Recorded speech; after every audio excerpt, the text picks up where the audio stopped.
देतात CM sir, सुरुवातीला तुमचं खूप शुभेच्छा तुम्हाला पुणे मीडियाकडून. धन्यवाद, आभारी, थँक्यू. सीएम सर, आज पुण्यात आलेला आहात, मुख्यमंत्री पदाची शपथ घेतल्यानंतर पहिल्यांदा पुण्यात येत आहेत. मला असं वाटतं की पुणे ही आपली सांस्कृतिक राजधानी आहे आणि या सांस्कृतिक राजधानीमध्ये अतिशय महत्त्वाचा कार्यक्रम या ठिकाणी वाचन संस्कृतीला चालना देण्याकरता होतो आहे. मागील वर्षी देखील या कार्यक्रमाला मी आलो होतो आणि पुणेकरांनी या पुस्तकांच्या प्रदर्शनाला जो प्रचंड प्रतिसाद दिला होता तो खरोखर थक्क करणारा होता.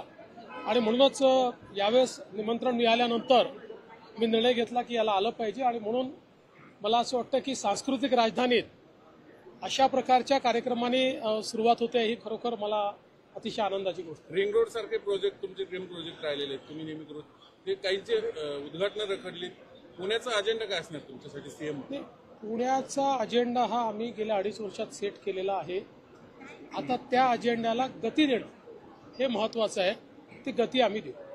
सीएम सर, कालपासून दादरच्या हनुमान मंदिराचा मुद्दा पुढे आला होता, त्याला आता रेल्वेने सुद्धा स्थगिती दिलेली आहे. मात्र कायमस्वरूपी रद्द करावी अशा पद्धतीची मागणी त्याची करू ना. त्यातनं असं आहे की माननीय न्यायालयाने मागच्या काळामध्ये निर्णय देऊन मंदिरांच्या कॅटेगरी केलेल्या आहेत आणि जुनी मंदिरं जी आहेत ती त्या कॅटेगरीप्रमाणे नियमित करता येतात.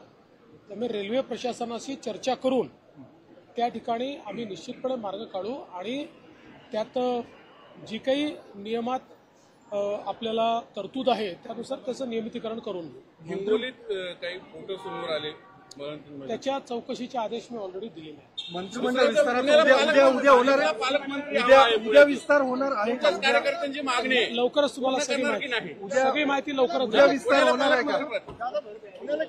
उद्या विस्तार संपलं. चला